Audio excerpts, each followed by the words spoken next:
All right, I have another auto glass test for you guys today through auto glass into clear ballistics. And today what we're talking about here is rimfire ammunition. I get a comment like this every day, probably 20 times a day, in reference to my 22 long rifle videos. Only shot placement matters.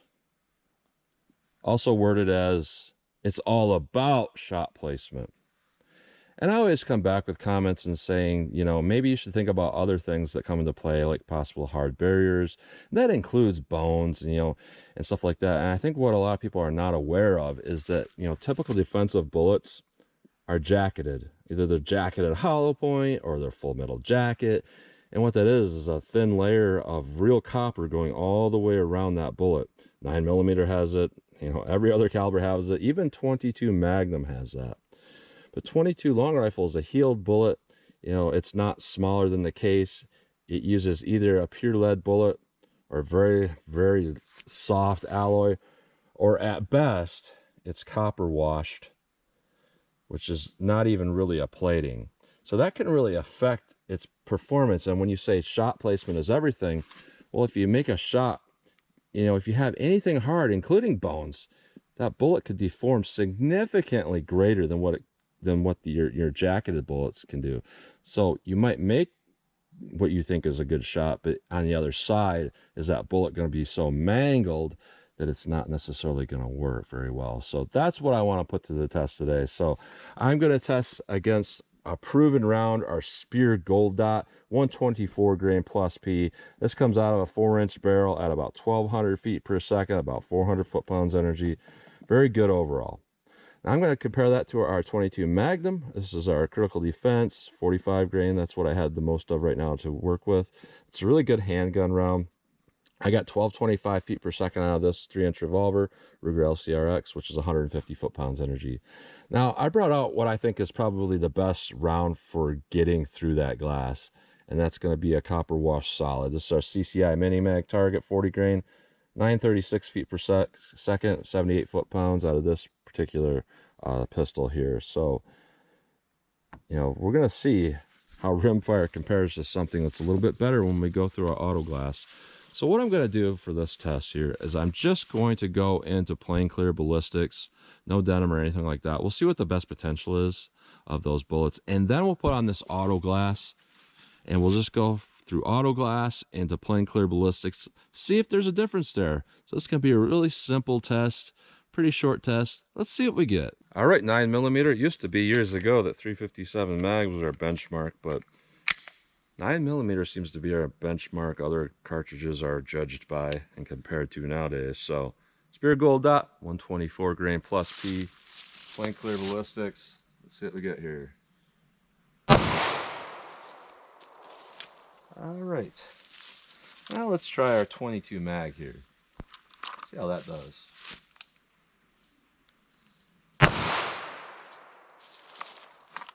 All right, let's try our 22 long rifle.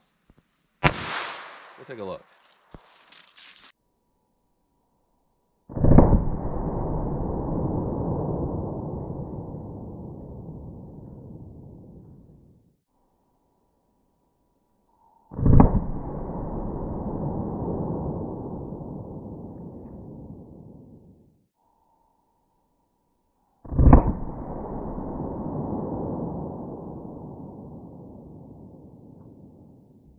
All right, so what we got here is pretty similar penetration between our 9mm and our 22 Magnum.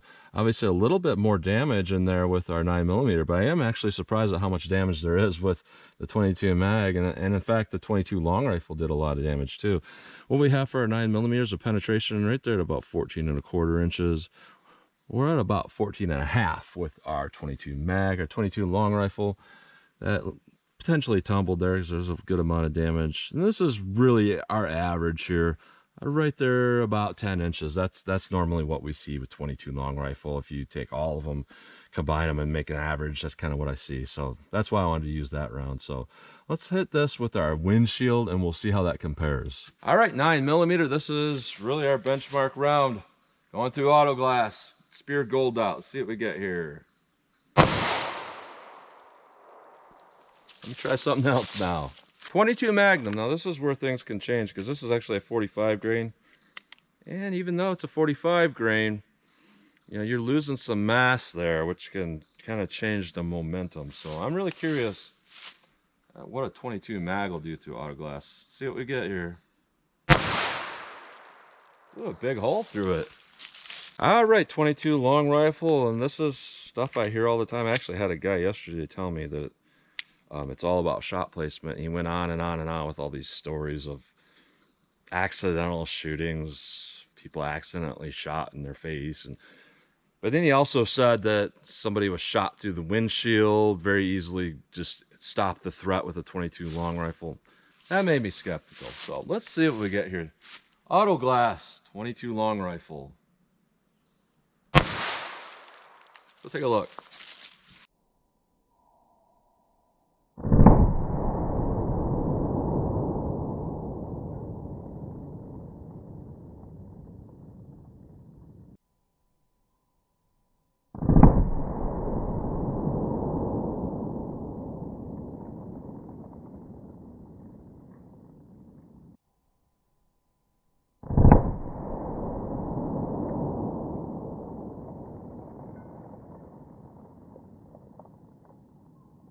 Now we went through the auto glass for sure. Each of them actually made a similar size hole, but let me pull this auto glass down.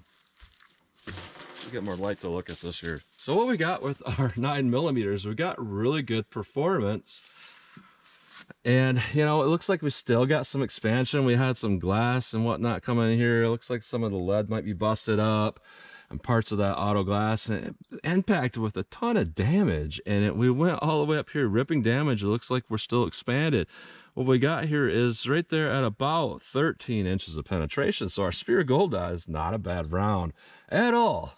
Now our 22 mag, it does look like we have jacket separation. Now if I had this to do over, if I had the ammo, which I couldn't find, I used the Gold Dot. But you know, I don't think we'd see a huge difference there because of the weight. The momentum is actually going to be less with our Gold Dot because it's a 40 grain if we went with 22 mag.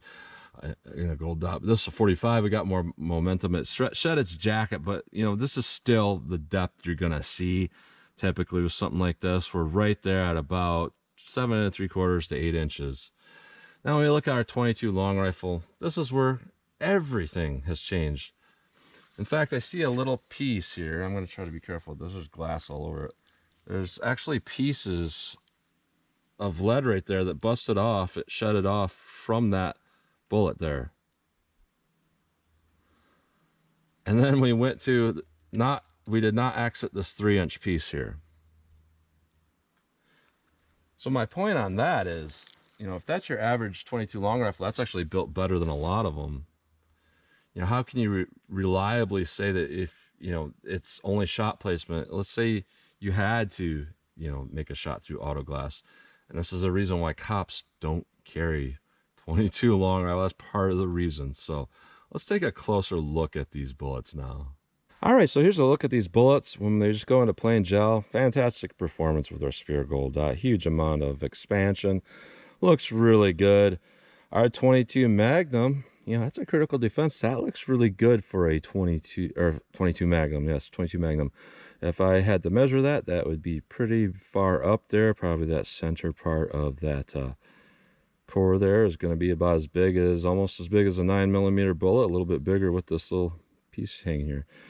Now, if I would have used a hollow point, I'd say 90% of our hollow points in 22 long rifle do not expand.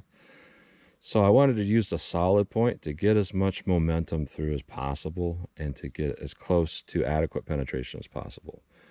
So that's what you get with those plain gel shots. They look really good. Now this is where everything changes. Now our Spear Gold Dot, I would say it did fantastic. This is exactly what I've seen before when I've tested Gold Dots. I don't know why, but the auto glass makes them football shape. It's always one way like that, makes them football shape. But you know, our width there is as wide as an expanded one, and it penetrated quite well, adequately. So that would be fantastic performance if you had to go through auto glass or a car door or drywall or anything that's hard like that. You know, that's why police don't use this. That's one of the reasons. Now our 22 Magnum, what we got here is we did get some jacket separation, but that jacket did protect that lead core here. Kind of got that same football shape going on there.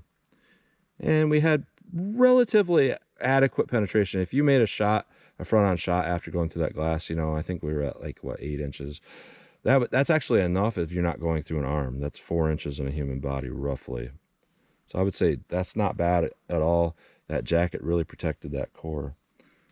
Now with our 22 long rifle, we don't have any jacket to protect that core. And you might say, hey, look, it's just as big.